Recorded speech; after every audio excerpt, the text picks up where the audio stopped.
The Ten Commandments, they are taken outright from spell 125 in the Egyptian Book of the Dead. What the Book of the Dead phrased, "I have not stolen," became "Thou shalt not steal."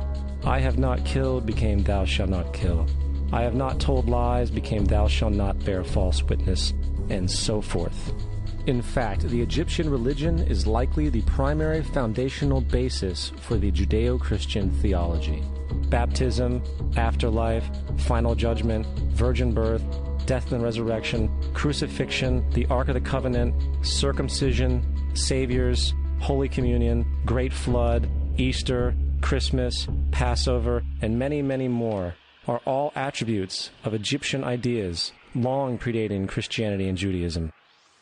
Justin Martyr, one of the first Christian historians and defenders, wrote, "When we say that he, Jesus Christ, our teacher, was produced without sexual union, was crucified and died and rose again and ascended into heaven, we propound nothing different from what you believe regarding those who you esteem sons of Jupiter." In a different writing, Justin Martyr said, "He was born of a virgin, except this in common with what you believe of Perseus." It's obvious that Justin and other early Christians knew how similar Christianity was to the pagan religions. However, Justin had a solution. As far as he was concerned, the devil did it. The devil had the foresight to come before Christ and create his characteristics in the pagan world. Fundamentalist Christianity, fascinating. These people actually believe the world is 12,000 years old. Swear to God. I actually asked one of these guys, okay, dinosaur fossils. He says, dinosaur fossils? God put those here to test our faith.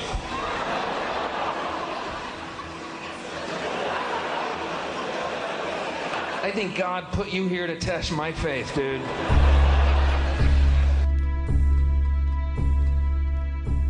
The Bible is nothing more than an astrotheological literary hybrid, just like nearly all religious myths before it. In fact, the aspect of transference of one character's attributes to a new character can be found within the book itself. In the Old Testament, there is the story of Joseph. Joseph was a prototype for Jesus. Joseph was born of a miracle birth. Jesus was born of a miracle birth. Joseph was of 12 brothers. Jesus had 12 disciples. Joseph was sold for 20 pieces of silver. Jesus was sold for 30 pieces of silver. Brother Judah suggests the sale of Joseph. Disciple Judas suggests the sale of Jesus. Joseph began his work at the age of 30. Jesus began his work at the age of 30. The parallels go on and on. Furthermore, is there any non-biblical historical evidence of any person living with the name Jesus, the son of Mary, who traveled about with 12 followers, healing people and the like? There are numerous historians who lived in and around the Mediterranean, either during or soon after the assumed life of Jesus. How many of these historians document this figure? Not one. However, to be fair, that doesn't mean defenders of the historical Jesus haven't claimed the contrary. 4 historians are typically referenced to justify Jesus' existence. Pliny the Younger, Suetonius, and Tacitus are the first 3. Each one of their entries consists of only a few sentences at best, and only referred to Christus or the Christ, which in fact is not a name but a title. It means the Anointed One. The 4th source is Josephus, and this source has been proven to be a forgery for hundreds of years. Sadly, it is still cited as truth.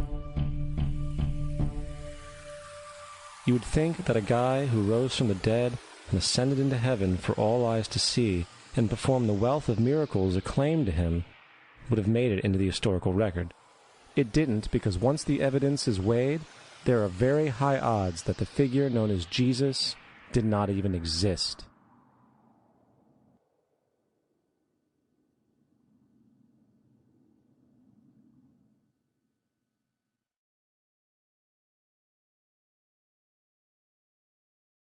We don't want to be unkind, but we want to be factual. We don't want to cause hurt feelings, but we want to be academically correct in what we understand and know to be true. Christianity just is not based on truth. We find that Christianity was in fact nothing more than a Roman story developed politically.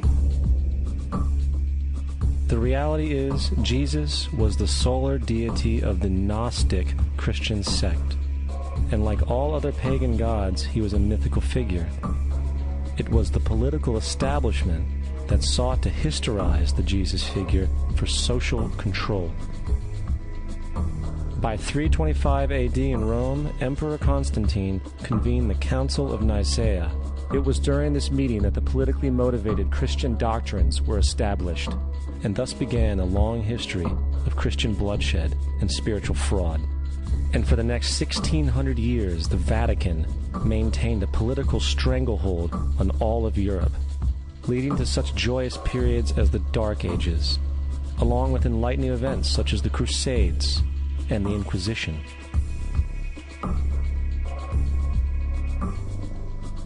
Christianity, along with all other theistic belief systems, is the fraud of the age. It serves to detach the species from the natural world, and likewise each other. It supports blind submission to authority.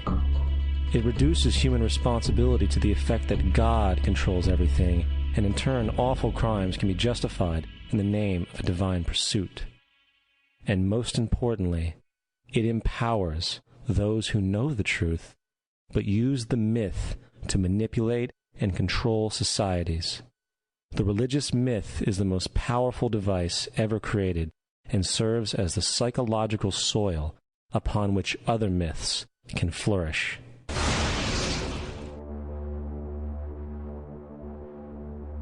A myth is an idea that, while widely believed, is false. In a deeper sense, in the religious sense, a myth serves as an orienting and mobilizing story for a people. The focus is not on the story's relation to reality, but on its function. A story cannot function unless it is believed to be true in the community or the nation. It is not a matter of debate. If some people have the bad taste to raise the question of the truth of the sacred story, the keepers of the faith do not enter into debate with them. They ignore them or denounce them as blasphemers. It is wrong, blasphemous, and sinful for you to suggest, imply, or help other people come to the conclusion that the U.S. government killed 3,000 of its own citizens.